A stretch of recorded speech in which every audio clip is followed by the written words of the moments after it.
Welcome to You Can Do It. I'm your host, Chris, and in this episode, we're beginning a complete bathroom remodel. And in this episode, we're going to be showing you how to remove the vanity and the mirror. So stay tuned so that we can show you how you can do it. So we're going to have to take this vanity out in sections, mainly because this door opening here is so small. It's like an Alice in Wonderland door. It's like a tiny house door. And there's probably no way they got this vanity in through this door. They probably got it in here, then framed in the door to get the vanity in. Also, the shower, it came in when they were doing the construction in the house, because normally when showers get installed, not all the walls are installed in the house, so they can get these fiberglass showers in. The first thing we're going to do is we're going to take the doors off, but then we're also going to come in here and turn the water off. You want to make sure that your water valves are shut off. If you don't feel comfortable working around the live stub outs, you might want to shut your water main off just in case you hit a pipe during the demo.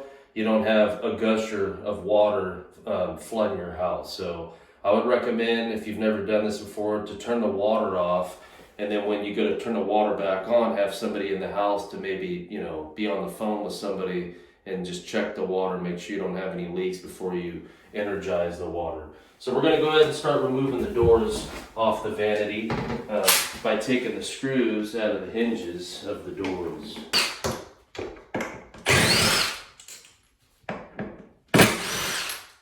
So we're gonna turn off the water on both the hot and the cold. This is definitely not strapped good. This is all coming out anyhow, so. But yeah, you definitely don't want your pipes moving like that in the wall. All right, we're gonna take a bucket, stick it underneath the drain catch here, and undo the connections. We'll just drop this in the bucket. You might have some foul water sitting in there, so get ready. You might want to be wearing some rubber gloves when you do this, if you're doing it somewhere else, someone else's house. Alrighty. Get this last piece off here.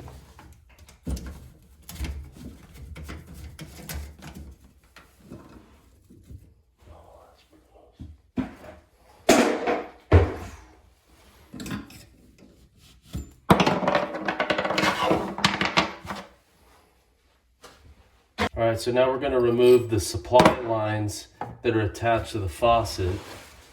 You just want to make sure you hold on to your pipe if it's not strapped. In this case, just carefully undo the nut here.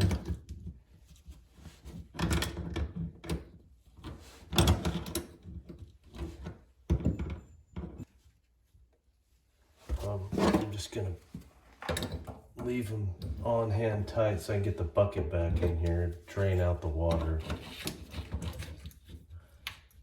So we got the plumbing dismantled, the doors off. We're gonna go ahead and we're gonna remove the screws in the vanity, but first we're gonna take a knife here, a box cutter, and score all of the caulking that they've got here on the backsplash. And there might be a little bit underneath here holding the vanity top down to the vanity. So we're going to go ahead and free it up so that we can actually lift off the countertop first before we pull the vanity out.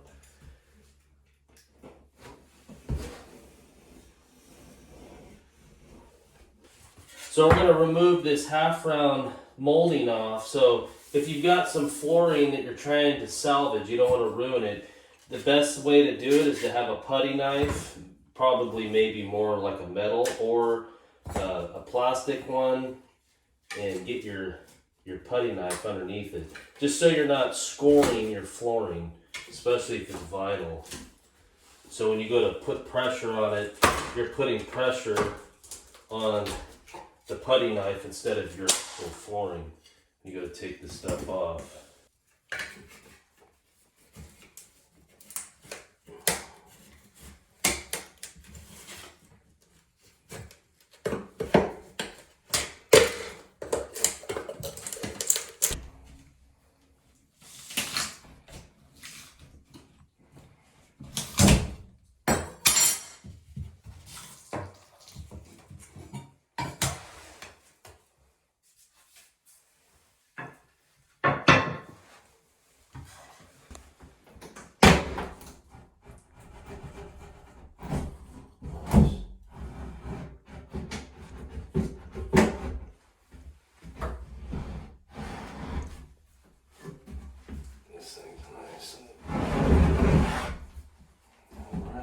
so our door opening here is 24 inches. That's what we've got room to get this thing out of here. So when we go to cut this thing apart, we want to make sure that we cut it less than 24 so we can get it out of here. I'm going to go ahead and remove the door just to give us some more room to get the vanity out this opening here. All right, so we're going to try to take this mirror off here, and we're going to try to do it safely. Our ultimate goal is to try to salvage the mirror. Sometimes that doesn't work because of the amount of glue that's behind it and the adhesive that they use. So we're going to try to do it and save the mirror without cracking it. If we crack it, then we're just going to have to get a new mirror. We pretty much know that can happen. So we're going to put some safety glasses on and start prying on the corners carefully. Gloves and nice and slow. Yep.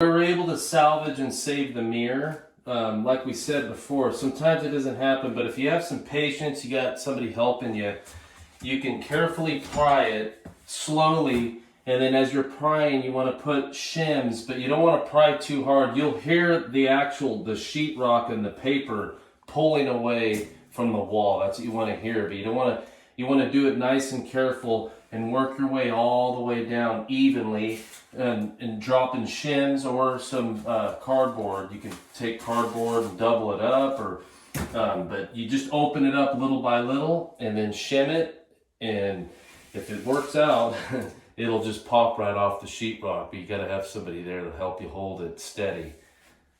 All right, next step, we're going to remove the screws that hold the vanity and securing it to the wall. So,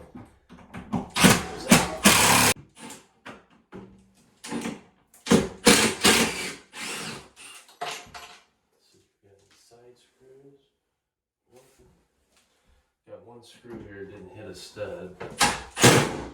We got a screw here that's not coming out. It's a 3-inch screw, so if you got a pair of side cutters here, you're going to get behind the head of the screw and slightly squeeze it, or a hammer, but this probably works better. Don't hold the pliers too tight, but once you get it going, it'll grab the rest of the wood and come out. If you can hold the screw gun on the screw. All right, there we go. So we're going to cut this cabinet in about 18-inch sections to get it out of here. It does have a backing on it, and as you can see, we've got 3 stub outs here. We got our drain and the 2 water lines. So we want to strategically get this out without cutting through the water pipe. So we'll show you how to do that. So I have 2 tools here, power tools. I got a Sawzall. I'm going to use that in the front to cut. But when it comes to cutting the back of the cabinet, I'm going to use a fine tool so I can get into the cabinet here without just running a Sawzall blade in the sheetrock. I don't know what's in there. There could be lots of piping, wiring. We do have an outlet on the other side, but no telling how they ran the wire. So you don't want to just run your Sawzall in the wall because you could do a lot more damage than you wanted to. So we're going to use the fine tool in the back and the Sawzall in the front. So let's get started.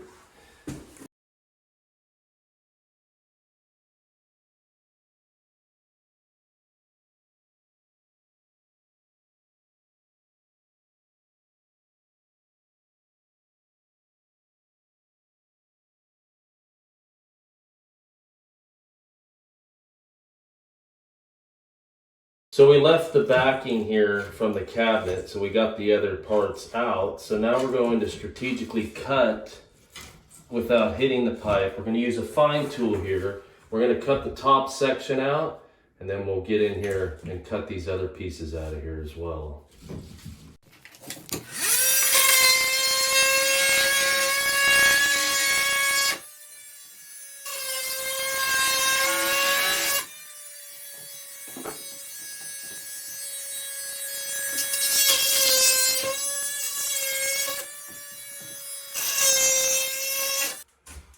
And there you have it, folks. That's how you remove a vanity safely, especially the back here. That's the most difficult area where you've got the holes that were punched out on the back of the vanity. Some don't have a backing, so this will be ideal for somebody that's just going to bring a vanity in that doesn't have a backing on it. So thank you for watching. You can do it. Stay tuned for the next video.